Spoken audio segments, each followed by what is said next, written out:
Blasting பண்றதுக்கு முன்னாடி நம்ம பார்க்க வேண்டிய 6 முக்கியமான பாயிண்ட்டை நான் இந்த வீடியோல சொல்ல போறேன். இதுல 6வது பாயிண்ட் தான் ரொம்ப ரொம்ப இம்பார்ட்டன்டான பாயிண்ட். சோ அதை நான் கடைசியில தான் சொல்ல போறேன். கடைசி வரைக்கும் இந்த வீடியோவை ஸ்கிப் பண்ணாம பாருங்க. வணக்கம், நான் உங்கள் டீம் 7 பில்டர்ஸ் அந்த சதீஷ். வாங்க வீடியோக்குள்ள போலாம். பிளாஸ்டிங் பண்றதுக்கு முதல் ஸ்டெப் பாத்தீங்கன்னா பட்டன் மார்க்கிங் தான். இந்த பட்டன் மார்க்கிங் புதுசா கட்டி இருக்கிற வால்ல கரெக்டா ஒரு 20 mm திக்னஸ்ல தான் வந்து பட்டன் மார்க்கிங்கே வைக்கணும். இந்த பட்டன் மார்க்கிங் ஒரு பட்டன் மார்க்கிங்க்கும் இன்னொரு பட்டன் மார்க்கிங்க்கும் கரெக்டா மூளை மட்டும் வச்சு நீங்க செக் பண்ணி அதுக்கப்புறம் நீங்க பிளாஸ்டிங் பண்ணீங்க அப்படின்னா உங்களோட பிளாஸ்டிங் நீட்டா இருக்கும், எந்த ஒரு அண்டர்லேஷனுமே இல்லாம பர்ஃபெக்ட் ஃபினிஷிங்கா இருக்கும். அடுத்ததா பாத்தீங்கன்னா ஃப்ரேம் ஃபிக்சிங். இந்த ஃப்ரேம் ஃபிக்சிங் பாத்தீங்கன்னா பிளாஸ்டிங் பண்றதுக்கு முன்னாடி இசட் கிளாம்ப் வச்சு 2 பக்கமும் 3 இடத்துல ஃபிக்ஸ் பண்ண போறோம். டாப், மிடில் அண்ட் பாட்டம் இந்த 3 இடத்துலயுமே பிளாஸ்டிங் பண்றதுக்கு முன்னாடி கான்கிரீட்டை வச்சு ஃபிக்ஸ் பண்ணினோம். அதுவும் கரெக்டான லெவல் பார்த்து.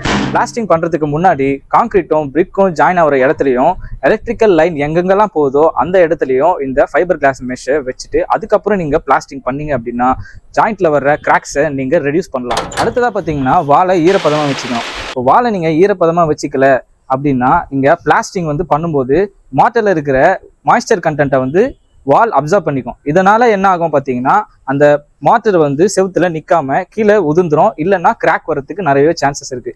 இதுவே நீங்க வந்து மாய்ஸ்சர் கண்டென்ட் இருக்கிற ஒரு வால்ல நீங்க வந்து பிளாஸ்டிங் பண்ணீங்க அப்படின்னா இந்த பிளாஸ்டிங்க்கும் வால்க்கும் இருக்கிற பாண்ட் வந்து ரொம்பவே ஸ்ட்ரென்த்தா இருக்கும்.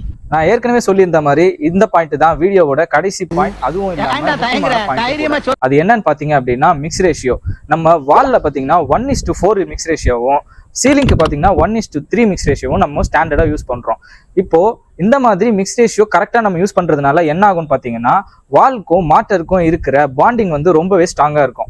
சப்போஸ் நம்ம வந்து சிமெண்ட்டை வந்து அதிகமா யூஸ் பண்றோம் அப்படின்னா வால்ல கிராக்ஸ் வந்து அதிகமா ஃபார்ம் ஆகும். இதுவே நான் வந்து சிமெண்ட்டை கம்மியா யூஸ் பண்றேன் அப்படின்னா ஸ்ட்ரென்த் வந்து லூசன் ஆகி வால்ல இருந்து மாட்டர் கீழே கொட்டிடும். இது மாதிரி நல்ல குவாலிட்டியான கன்ஸ்ட்ரக்ஷன் நாங்க உங்களுக்கு பண்ணி தரணுமா? ஸ்கிரீன்ல தெரியற இந்த நம்பருக்கு கான்டாக்ட் பண்ணுங்க.